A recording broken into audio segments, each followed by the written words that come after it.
Bonjour chers internautes, bonjour chers youtubeurs, c'est un réel plaisir pour moi de vous retrouver encore en cette nouvelle année 2021. Le plaisir est pour moi de vous savoir très nombreux après un long moment d'absence, mais voici de nouveau auprès de vous pour vous présenter encore une nouvelle vidéo concernant une application de gestion d'une bibliothèque universitaire. Au programme, nous allons voir beaucoup de choses dans ces vidéos. Notamment, nous allons vous focaliser sur la partie Angular. La partie back est gérée sur Java, sur l'application Java, sur la partie Java, que je ne commenterai pas en profondeur, je vous montrerai très brièvement. Et je vais me focaliser plus sur la partie Angular en vous présentant les différents éléments qui sont notamment les composants. Donc, on va voir les différents composants qui vont composer notre application. Aussi, nous allons voir la communication entre deux composants Angular, comment faire transiter les informations d'un composant à un autre en Angular, notamment avec la technique de souscription à un abonnement. Je vais aussi vous montrer l'intégration de la bibliothèque Angular Material qui nous aide parfaitement pour présenter pas mal d'éléments, notamment au niveau du CRUD. CRUD, c'est Create, Read, Update and Delete. Ok, c'est pour création, lecture, mise à jour ainsi que suppression. Voilà, c'est en anglais. Intégration de la librairie Suite Alerte. C'est une librairie qui nous permet de faire des pop-up, jolis pop-up pour nous présenter des informations. En fait, l'architecture de notre application se présente de la manière suivante. Nous avons, premièrement, si vous voulez, nous avons cette partie. Voilà. Ça, c'est notre application. Donc, vous pouvez le voir. C'est la partie conception, et j'aime toujours présenter la partie conception pour bien comprendre un peu les tenants et l'aboutissement de notre application. Ici, nous avons l'étudiant. Nous avons la classe étudiant qui a des différents attributs comme on peut le voir. Nous avons la classe livre qui a des différents attributs comme on peut le voir. Nous avons la classe catégorie qui a des différents attributs comme on peut le voir aussi. En termes de liaison, nous savons que un livre possède une et une seule catégorie. Et une catégorie peut contenir un ou plusieurs livres. Peut posséder un ou plusieurs livres. Donc, c'est la relation qui lie la classe ou l'entité livre à l'entité catégorie. Concernant l'entité livre et l'entité étudiant, nous avons des relations plusieurs à plusieurs. Un étudiant peut prêter un à plusieurs livres et un livre est prêté par un ou plusieurs étudiants parce que dans un livre, on a plusieurs exemplaires. Vous avez ici l'attribut nombre d'exemplaires qui est un nombre. Donc, on peut avoir un livre donné qui est en plusieurs exemplaires, qui permet à ce que plusieurs étudiants puissent prêter plusieurs livres. Et du coup, nous avons notre association qui est porteuse des entités. Donc, qui est porteuse donc, nous avons notre association qui est porteuse d'attributs, voilà ce que j'allais dire. Nous avons le début de prêt et le fin de prêt. Donc, on va essayer de modéliser tout ça en permettant à un étudiant de pouvoir souscrire, emprunter un livre. On aura la date de début, la date de fin de prêt et un livre qui a une catégorie bien donnée. En termes de résultats, donc on aura un résultat pareil. Donc, on a les livres qui sont là. Donc, on peut ajouter un nouveau livre. On peut rechercher un livre avec son titre, par exemple, ce roi. Donc, vous voyez qu'il y a un livre qui est cherché. Donc, ça, c'est pratique. Je gère la pagination. Si on a plusieurs éléments qui nous reviennent du bac, tout ça, c'est géré avec la partie livre. Donc, en termes de code, comment est architecté notre code? Voilà. Donc, au niveau du code, voici le code qui gère tout ça. Donc, on a nos composants. On a le composant livre qui est là.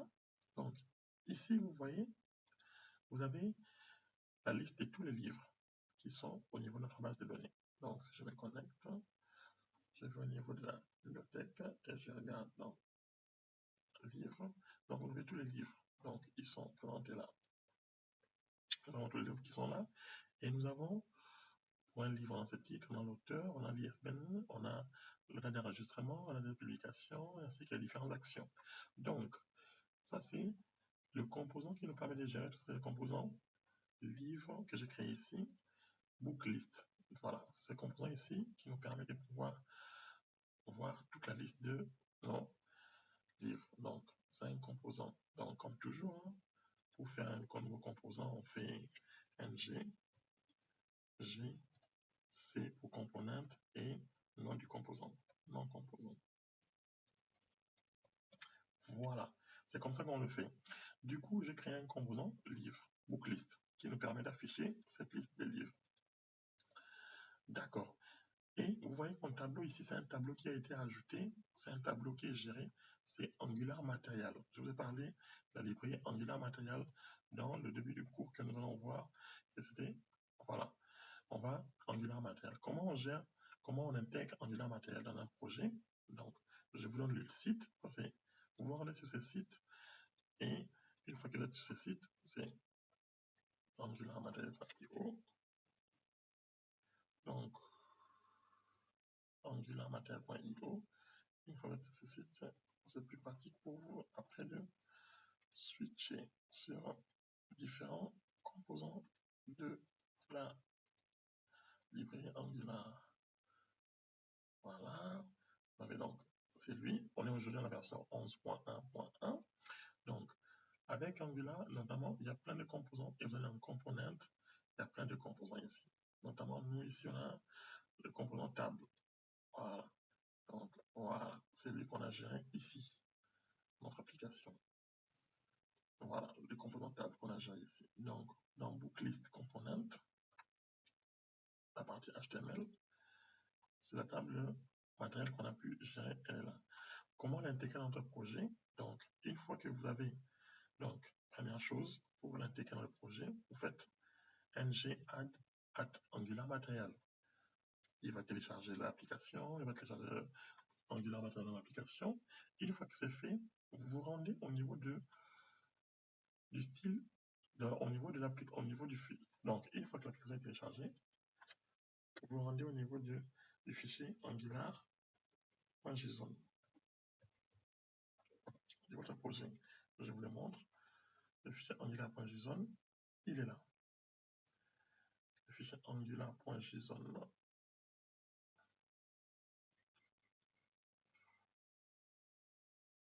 Au niveau du fichier angular.json, voilà. Et au niveau de style, vous rajoutez la dépendance liée à Angular. Donc, c'est ce que j'ai pu mettre ici pour vous. Voilà. Donc, vous allez dans Angular.json et vous rajoutez, juste après ça, vous rajoutez cette partie ici. OK. Une fois que vous avez intégré Angular.json pour vous, vous pouvez maintenant rajouter plusieurs composants que vous voulez utiliser, notamment le tableau. Sans oublier que, une fois que cela est fait, c'est pas fini, il faut aller dans app module, dans le fichier app module de l'application, app module, et inclure le matériel, le composant matériel que vous voulez. Donc ici, il y en a plusieurs, notamment pour une table. Donc, je prends juste ça, matgrid, voilà. Vous l'incluez ici pour que, après, vous puissiez l'utiliser dans votre composant. Comme ici, on a pu utiliser le tableau. Donc, c'était après plus simple. Donc, première chose, vous l'incluez dans la partie Angular.json, le fichier, vous le déclarez dans Angular.json, là, au niveau de la section. On a une nouvelle partie. Vous la déclarez ici. App module, vous l'importez au niveau du module, au niveau de la partie import, et ensuite, dans le composant, vous pouvez l'utiliser. Donc, ici, j'utilise mon composant mattable qui est là, matgrid. Voilà. Ça, c'est plutôt table qui est là. Voilà, c'est cette partie qui s'affiche. Voilà. Ma table est là. J'ai fait 2 colonnes. Non, ça c'est booklist component. Booklist. Je vais le dire, c'est booklist. Voilà. C'est bien lui ici. Donc, et vous voyez que non, j'ai ma table dans ma table. Voilà. Un composant ma table que je gère ici. Pour l'affichage des différents éléments que vous avez besoin. Donc, c'est ça. Ma table. Tout ça, c'est le composant ma table qui me permet de gérer ça. Donc, vous avez une partie recherche qui est toujours fournie par Angular Material et la partie pagination. Donc, ici, je peux gérer la partie ajout. Donc, on peut ajouter un livre instantanément. Il ajoute. Comment on le fait dans Booklist Component? Dans Booklist Component.ts, comment j'alimente ma table? Je déclare. Donc, au niveau du chargement de ma table, charge livre. Si on va aller dans charge livre, voilà, c'est ça. En fait, c'est ici. Donc, je crée. Donc, j'importe cette classe, ma table data source. Ma table data source, je l'importe et je valorise ma liste de données qui vient de mon appel back. Donc, j'ai mon backend qui tourne. J'ai mon backend qui tourne. Voilà, la partie back où je gère tous les livres. Où je gère les livres. Voilà, c'est ici que vient le résultat. Ici, notamment. Donc, c'est ici que je fais appel à mon résultat partie back. Du coup, donc, au niveau du contrôleur de mon truc, je récupère ça ici via un service que j'ai déclaré dans mon constructeur book service qu'on peut voir. Voilà. Book service, voilà. Load books, c'est lui qui me donne tout le book, tous les livres. Voilà. J'appelle le backend via cela. Et ici, au niveau de mon constructeur, je le récupère. Ici, comment je valorise ça? Il y a donc ma valeur list data, je déclare, je crée une instance de la classe mat table data source et je lui passe le résultat de ma table. Et en plus, et je le valorise ici. Et cette valeur, je la mets dans mon HTML, dans la partie qui est juste là. Voilà. Ma data source, list data. Voilà. C'est là où c'est fait le binding. Très, très important. Donc, et du coup, après lui, il affiche tout ce qui est par la suite. Donc, ça, c'est pour la partie affichage de tous les livres. Et comment maintenant je peux ajouter un nouveau livre? Je fais, ça c'est la partie pop-up, ajouter un livre avec le composant matériel. Comment je le fais? Je le fais ici. Je le fais ici. Je crée un composant booklist component. Book component, pardon. Voilà. Voilà. Le composant book component, c'est lui qui a tout ce qu'il faut pour les titres et valorisé ici. Qui est valorisé ici. Et c'est lui qui a toute la forme de ce que je veux avoir. Voilà. Voilà, c'est lui. Nouveau livre, il y a les titres, l'auteur, l'ISBN, le nombre d'exemplaires, la publication, l'impression de la catégorie, qui est valorisée avec les différentes catégories. Et vous voyez que là, les champs obligatoires sont bien gérés. Voilà. Tout ça, c'est géré au niveau de cette partie. Voilà. Math error, c'est lui qui me permet de gérer la partie obligatoire. Maintenant, le clic, vous savez bien que au niveau de ma page Booklist Component, c'est ici que j'ajoute le nouveau livre. Et je fais un binding avec le composant Book Component. Comment c'est fait au niveau des Booklist Component? Je viens ici, au niveau des Booklist Component, TS, il y a les boutons nouveaux. Donc, il y a les boutons nouveau livre, c'est lui ici, le bouton. Le clic, c'est le bouton livre, il nous envoie sur méthode create, qui est côté TS, la onCreate. Donc, si on cherche onCreate,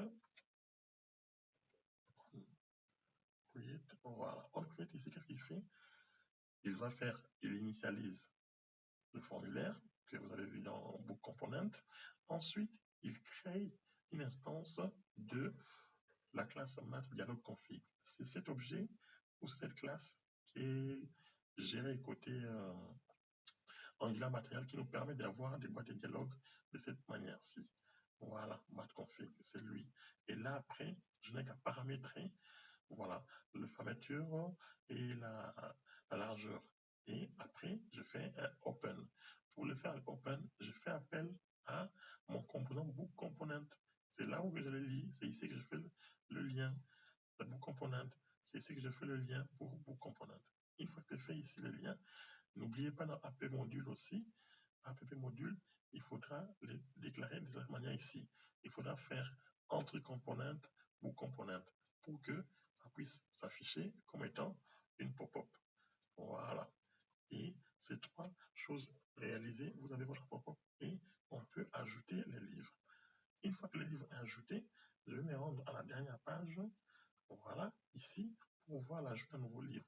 Une fois que le livre est ajouté, instantanément, il s'affiche. On va faire un test. Auteur, test.